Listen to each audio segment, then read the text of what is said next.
How's it going, everyone? This is Mitchell Mander here, and welcome to another review of Pokemon Journeys, and my cat has joined me today. Yes, if you can hear him purring in the background, he's just hanging out with me while I'm recording this. So bear with me as my cat over here is helping me out with the review. So anyways, I'm going to be reviewing episode 45, which is the final episode of the Sword and Shield arc. And I thought it was a pretty solid episode. And then I'll probably talk about the arc as a whole towards the end of this video. But yeah, I thought it was a pretty solid episode. Anyways, you know the drill. If you like this type of content, be sure to like and subscribe. If you're new to the channel, hit that notification bell, as I cover this series on a weekly basis. Anyways, let's get on to that review, shall we? So we start off the episode with Eternatus basically causing all the Pokemon, or not all, but a bunch of Pokemon simultaneously in the Galar region to Dynamax or Gigantamax, and it's causing a lot of problems. So I want to get this part out of the way. So Team Rocket, they're still struggling as Meowth has gone berserk, but somehow they managed to mention Giovanni to Meowth over here, and he seems to come too. So then they tell him, hey, attack that Pokemon. Remember the plan? So Meowth actually complies and climbs to the top of the tower, or the energy plant that they're on. And, yeah. So, Meowth goes to attack Eternatus, and Leon tries to Dynamax or Gigantamax Charizard, and Eternatus immediately takes that energy and just sucks it up. And then blasts Team Rocket off, and that's pretty much the end of Team Rocket's involvement in this arc, literally. So let's start off with Ash's battle with Chairman Rose. So, Ash is struggling against Rose, as he has Copperjaw and Ferrothorn versus Riolu and Pikachu. One Pokemon is fighting offensively and his other Pokemon is fighting defensively, and it's causing Ash not to be able to get a hit in. So he has Pikachu and Riolu try to confuse the two Pokemon or separate them, eventually bring them together to attack one another, which seems to work. However, Eternatus strikes through the building and sends Ash and Pikachu flying. And Chairman Rose is about to strike them down, but that's when Riolu steps in and actually stops the two, or Ferrothorn and Copperjaw's attacks from hitting them. And Chairman Rose over here coldly just tells his Pokemon to crush Riolu, literally just kill this Pokemon. Pretty harsh, Chairman Rose. You're not so good of a guy, after all. Anyways, that's when Riolu evolves and learns Aura Spear and basically destroys Rose's Pokemon right then and there. So Ash basically takes out Chairman Rose like that. And he freaks out because his Pokemon were taken out. So Chairman Rose is out. So let's move on to Go's battle against Orliana. So just like Ash was struggling with Chairman Rose, Go is struggling with Orliana. And his struggle is a little different because it's water type versus fire type. So Go is at a disadvantage. And Reboot takes a lot of super effective hits. I just want to make that clear. He takes a lot of hits, so this Pokemon has a lot of HP. But anyways, it's pretty interesting because Go realizes that Reboot wants to defeat Milotic with Ember, and that's their Ember attack that they've developed together. So I thought this was pretty neat. So Reboot hits Milotic with a bunch of Embers, which starts to actually take effect on it, which causes Reboot to evolve into Cinderace. And he delivers a Pyro Ball, or an Ember, I don't know if they're going to call it that, but I'm pretty sure it's a Pyro Ball, right to Milotic, and it takes it out in a single hit. Boom. And just like that, Cinderace here has mastered the Ember attack that it's been trying to learn this entire time, which has turned into Pyro Ball. So nice. So we have Lucario, or Riolu evolving into Lucario, and Reboot evolving into Cinderace. Neat. So before we move on, I want to briefly mention Ryan over here, who's clearly a simp for Sonia. Because he takes out the bootleg Giovanni. He's like, hey girl, hey babe, I'd take you out on a date, but well, the apocalypse is kind of happening, and there's these Dynamax and Gigantamax Pokemon all over the place, so I gotta handle them, so maybe some other time. So yeah, Ryan is a simp for Sonia, bro.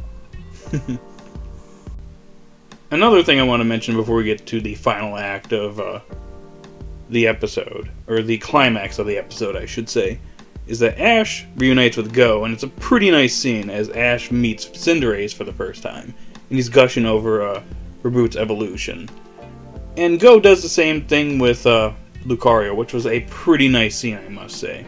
Anywho, on to the main event. So, Leon has been facing off against Eternatus this entire time, and he seemingly has Eternatus cornered, and he throws an Ultra Ball at it, and it seems like Leon has caught Eternatus. But unfortunately, it breaks out, and this is where all hell breaks loose. Because Eternatus goes into its Emax form, and it basically starts nuking the platform that everybody's on, and Leon and Charizard actually protect Ash Go, and then Charizard protects Pikachu, Lucario, and Cinderace. But it takes out Charizard, and Leon pretty much is down for the count, so it's pretty much up to Ash and Go to face off against Eternatus. And yeah, it's pretty much an impossible situation. It's just too powerful for them. Nothing they do does anything, and they almost get blown off of the platform, as Eternatus is just nuking the platform that they're on. Literally just blowing it up. That's when Go drops off the sword and shield that he got from the Slumbering Weald. And it resonates with their two boys. And that's when the two doggos appear from the Slumbering Weald. They show up to save the day, and they get their sword and shield, and they transform into their forms, and which is pretty nice. So then it's the two doggos, Ash, Go, versus Eternatus. And needless to say, they managed to take down Eternatus with the doggos using a Behemoth Blade and a Behemoth Dash, I believe that's what it's called in the games, to take down Eternatus, which, after quite a few hits, they managed to bring the beast down. And that's when Go takes out a Pokeball. Yes, he literally uses a Pokeball instead of an Ultra Ball like Leon tried to do. And it manages to turn into the big Pokeball. And Ash actually helps Go capture Eternatus. And yes, Go captures Eternatus and a Pokeball, a regular Pokeball, which I thought was pretty funny. But yeah, Ash and Go have saved the Galar region and stopped Eternatus from destroying it. And I like this part where I know Sonya shows up eventually, and helps Leon out, and it's pretty cool that Leon actually she helps him up, and Leon comes up to the two boys and thanks them for saving Galar, and literally calls Ash and Go the legendary heroes. And once Ash and Go over here, they're like, actually, no, it's the two doggos. Those are the legendary heroes. So I thought that was a pretty nice scene. I like how Leon acknowledged Ash and Go as the heroes, the real heroes of Galar. He did his part, but it was really Ash and Go that saved the day here. But yeah, this pretty much wraps up the arc. It turns out that Chairman Rose over here, he was gushing over Eternatus going into his final form. Orliana over here actually was more freaked out just by looking at it, and I think she came to the realization that, yeah, this is a lot more dangerous than what she was anticipating. This is not something they can handle. But turns out that Chairman Rose is on the loose and managed to escape. So Leon is chasing after him. Apparently Sonya is now a professor. Yeah, just like in the games, she becomes a professor at the end of the game, or end of this arc. And then Ash and Go, they return the legendary sword and shield to the Slumbering Weald altar. And they take off, and that's where our episode comes to an end. With the Galar region saved, Ash and Go return to Vermilion City. Okay, so let's start with this episode here. So episode 45, I thought was a very solid episode. I felt it was, for the most part, a satisfying conclusion to this arc. And there are quite a few things I did like in this episode. There are a few things I didn't like, which I will cover in a minute. But I will say, we'll start out with the positives. I will say I really like what they did with Ash and Go at the beginning of this episode. I like how they had their respective battles against Chairman Rose and Orliana. And in both these battles they were struggling, but they managed to overcome these two powerful opponents. And Riolu and Reboot evolved in a pretty nice way, in my opinion. I liked how they managed to tie it up with both of them. So I thought that was really well done. I also like the whole sequence of the Eternatus. I like how everything, not everything, but I like how things were very faithful to the game. So I thought that was pretty neat. Like in the games, Leon faced off against Eternatus alone and manages, to hold it off, but he can't finish it off, and he gets taken out. So it's up to Ash and Go, which take the place of the main protagonists and Hop in the games, along with the doggos, they managed to take out Eternatus, which was a pretty nice scene. And I was right. I figured that Ash or Go would end up catching Eternatus in the end. I know some people disagreed with me before, but I had a feeling this was going to happen. Technically, you could say both of them caught this Pokemon, but Go was the one that registered it to his Pokedex, so I guess you can say Go caught a legendary Pokemon. But it doesn't really matter because he can't really use Eternatus as they decided to seal Eternatus away, so yeah. Unfortunately for Go, he can't use Eternatus because he would be quite a broken character if he was able to use Eternatus. He'd be too powerful. He could probably solo the Pokemon World Championships on his own if he had this Pokemon at his disposal. Now, even though the ending here was quite predictable, as this Sword and Shield arc was very faithful to the game storyline, I still think this was a pretty solid ending for this arc. And it was probably the best ending they could give it. It wasn't like an anime original ending like the other ones. I mean, there were some differences here, like Eternatus being sealed away and Rose not going to jail and being on the loose. So this opens up the potential for, Rose showing back up in the anime later on. But yeah, I still thought this was a pretty good ending for the most part. Now, there were a few things that I didn't really care for in this episode. The first thing I want to get off my chest first is Team Rocket here. I'm not going to lie, I was pretty disappointed with them in this arc, I'm not going to lie. They were pretty much here essentially to promote Gigantamax Meowth. And I have to say, I didn't really like it that much, I'm not going to lie. I was pretty hyped to see it, and it appeared in the last episode. It didn't really do a whole lot. In this episode, it was chasing Team Rocket, and then it somehow manages to listen to Team Rocket, tries to attack Eternatus, and then they get blasted off, and that's it for Team Rocket. They're done.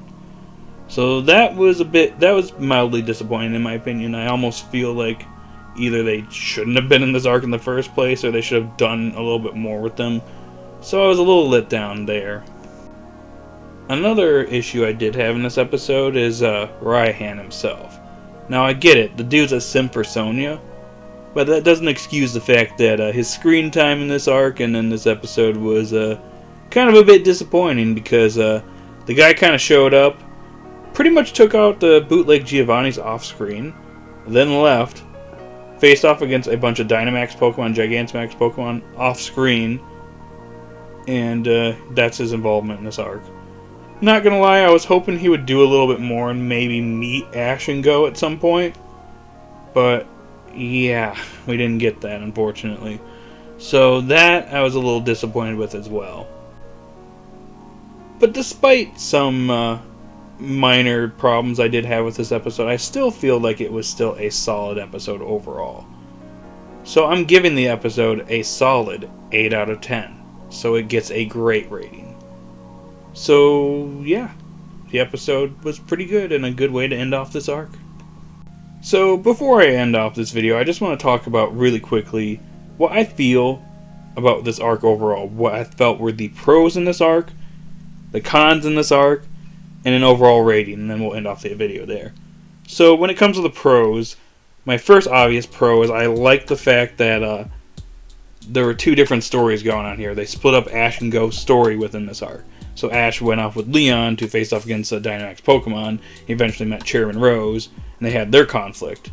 Go, on the other hand, went with Sonya to do research. They were followed by Orliana's, her bootleg Giovanni dude, and eventually Go over here faced off against Orliana, and I thought it was really nice, which led to a very nice evolution between Riolu and Rabu, which was pretty satisfying to watch, and that was pretty good. I like what was going on, though, there. I again like the fact that this arc was very faithful to the source material. Most anime arcs in the past that revolve around the game's story arcs or elements from the games don't usually, or not usually this faithful to the game storyline. But this time around they decided to do that. On one hand, it made it very predictable as to what the outcome of this arc would be. But on the other hand, I appreciated it as it expanded certain parts from the games that I wasn't really a big fan of and made it a little bit better in my opinion. And now for what I feel are the cons of this arc. So, to start off here, and I know this is something I've mentioned a lot, and this is the big elephant in the room here, I know some of you are going to disagree with me here, but I'm sorry. This is my opinion.